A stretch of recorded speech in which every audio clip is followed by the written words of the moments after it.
The afternoon light filtered through the high windows of the gymnasium, casting long shadows across the polished wooden floor. It was that magical hour when the chaos of practice had faded, leaving behind only the lingering scent of exertion and the occasional squeak of my shoes as I gathered the last of the equipment. I'd been on the basketball team for 3 years now, but this was the first time Coach Miller had asked me to stay behind and lock up. "You've earned the responsibility," he'd said with that smile that always made me feel like I was part of something special, something exclusive. I remember feeling a flush of pride at being singled out, at being trusted above the others who'd scrambled out the door, eager to start their weekends.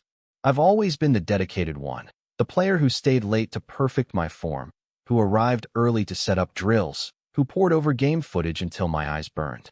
Basketball wasn't just a sport for me. It was my identity, my future, my ticket to college and beyond. And Coach Miller had recognized that from the beginning.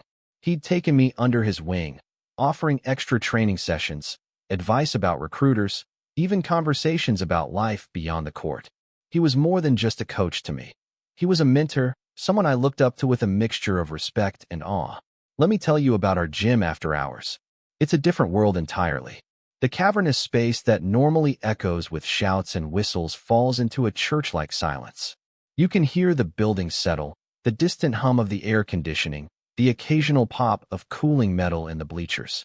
There's something intimate about it, like being backstage after a performance, seeing the magic from a different angle. The court that had been teeming with bodies just an hour before now stretched out empty and vast, like a private kingdom we had all to ourselves. I was wiping down the last basketball when I heard Coach's footsteps approaching from his office. I didn't turn immediately, focused on my task, on the rhythmic motion of cloth against leather. "Almost done, Coach," I called out, feeling his presence before I saw him. When I finally looked up, he was standing closer than I expected, his clipboard tucked under one arm, keys dangling from his fingers. There was something different about his expression, a softness around the eyes, a slight curve to his lips that I hadn't noticed before.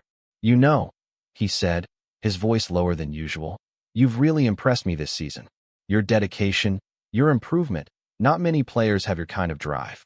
His words washed over me like warm water, and I felt myself standing a little taller, basking in the praise. This was what I'd worked for, after all, recognition, validation that all those extra hours meant something.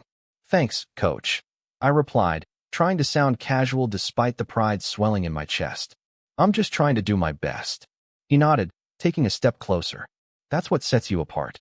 The others, they show up, they play, they leave. But you're invested. You understand what it takes." The way he emphasized invested made it sound like a secret code between us, an acknowledgement of our shared understanding. I remember thinking how lucky I was to have a coach who saw my potential, who was willing to invest his own time in helping me achieve it. The gym felt smaller suddenly, the space between us charged with something I couldn't quite name. I was acutely aware of every detail, the faint scent of his cologne mixing with the antiseptic smell of the gym, the slight stubble on his jaw catching the fading light, the way his team polo stretched across his shoulders. He'd been a college player himself, and still maintained the physique, still commanded the respect that came with athletic prowess. "Here," he said, extending the keys toward me. "You can lock up tonight. Main doors, equipment room, then my office last. Think you can handle that?" There was a challenge in his voice, a test I was eager to pass. "Definitely," I answered, reaching for the keys. Our fingers brushed during the exchange, a brief contact that shouldn't have registered but somehow did. I attributed the flutter in my stomach to the responsibility being placed on my shoulders, the trust being extended. We moved through the gym together, checking windows, securing equipment. Coach Miller narrated the process as we went, his voice a steady guide through this new territory. "Always check the locker rooms," he instructed. "Sometimes the team leaves things running." I nodded, absorbing every word, determined to prove myself worthy of this trust. The locker room was empty, the showers dripping faintly, the benches still damp from post-practice cleanup. Let me explain why this matters. These mundane details, these ordinary moments. Because it's in the everyday that boundaries begin to blur, that normal interactions take on new meanings. Nothing about this scenario would have raised red flags to an observer. A coach mentoring a promising player, teaching them responsibility, building their leadership skills. It's the kind of scene that plays out in gyms and fields across the country every day. And that's precisely why what happened next caught me so off guard. We were standing in the narrow hallway between the locker room and the equipment storage, a space barely wide enough for two people to pass comfortably. I was turning to continue our rounds when I felt it, his hand on my waist, light but deliberate, guiding me to turn back toward him. The touch lasted only seconds, but it sent an electric current through my body, a confusion of signals my brain couldn't immediately process. Was this normal? Had he touched other players this way? The questions flashed through my mind in rapid succession, even as I tried to maintain my composure. You know, he said, his voice dropping to almost a whisper, I don't do this for everyone. This special training, these responsibilities. His hand remained on my waist, a warm pressure that seemed to anchor me to the spot. I see something in you that's worth nurturing, worth protecting. The word protecting hung in the air between us, loaded with implications I wasn't sure I understood or wanted to understand. I remember the conflicting emotions that surged through me in that moment. Pride at being singled out, at being special in his eyes. Confusion about the physical contact that seemed to cross an invisible line. Excitement at the possibilities this mentorship might open up for my future. And underneath it all, a faint unease, a warning signal I couldn't quite interpret. My heart was racing, but whether from anxiety or anticipation, I couldn't tell. Coach, I began, not even sure what I was going to say. He smiled, removing his hand from my waist, but maintaining that intense eye contact that made me feel simultaneously seen and exposed. Don't tell the others about our arrangement, he said, his tone casual but firm. They wouldn't understand. They'd just be jealous, and that could affect team dynamics. You understand, right? There it was, don't tell. Two simple words that transformed what might have been an innocent interaction into something secretive, something that existed in the shadows. I nodded automatically, the desire to please him, to remain in his good graces, overriding the questions forming in my mind. Of course, I heard myself saying, I understand. But did I really understand? Looking back, I can see how cleverly the situation was constructed. The isolation of the empty gym, the gradual building of trust and special attention, the physical contact that could be dismissed as coaching if questioned, the request for secrecy framed as protection, both for me and for the team. Each element on its own might seem innocent enough, but together they formed a pattern I would later come to recognize all too well. As we finished our rounds and approached the main doors, Coach Miller's demeanor shifted back to normal, as if the moment in the hallway had never happened. He talked about the upcoming game, about strategies and opponents, his voice carrying the familiar authoritative tone I was used to. This duality confused me further. Was I imagining things? Had I misinterpreted a perfectly innocent gesture of guidance? We stood at the entrance, the night air seeping in through the glass doors. You'll lock up properly, he confirmed, and I nodded, clutching the keys tightly. And remember, he added, his eyes holding mine for a beat too long. This is our arrangement. Just between us. Then he was gone, walking toward his car in the nearly empty parking lot, leaving me alone with the keys, the empty gym, and a whirlwind of conflicting thoughts. I moved through the locking up process mechanically, my mind replaying every second of our interaction. The praise that had made me glow with pride. The touch that had sent confusion rippling through me. The request for secrecy that now hung over everything like a shadow. I tried to rationalize it all. Coaches touched players all the time, right? A pat on the back, a high five, guidance on proper form. But this had felt different, more personal somehow, more intentional. That night, I barely slept. I stared at my ceiling, analyzing the encounter from every angle. Was I special because of my talent, my dedication? Or was there something else at play, something I wasn't experienced enough to recognize? I thought about my teammates, wondering if any of them had experienced similar special attention. I thought about the college recruiters who would be at our next game, about my scholarship dreams, about how much power Coach Miller held over my athletic future. The next day at practice, everything seemed normal on the surface.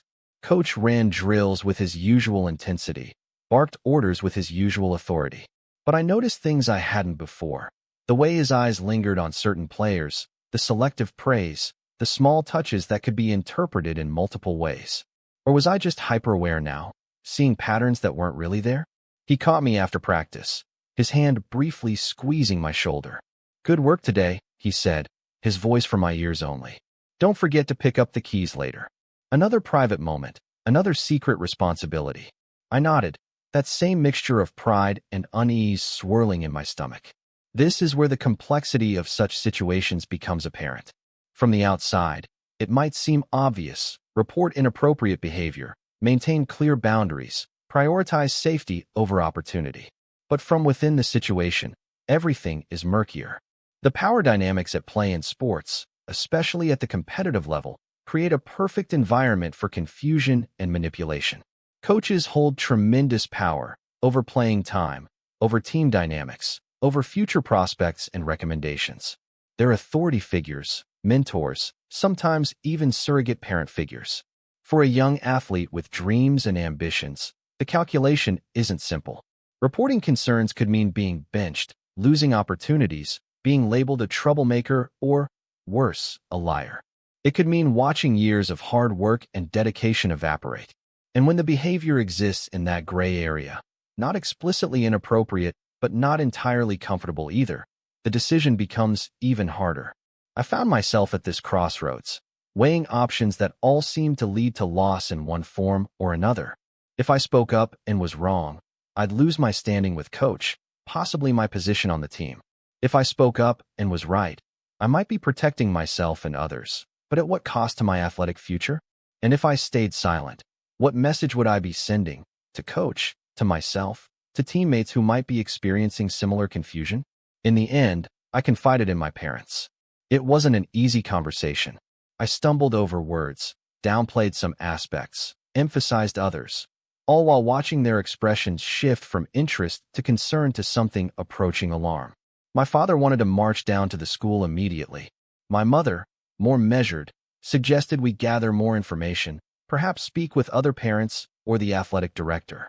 What followed was a painful process of discussions, investigations, and revelations.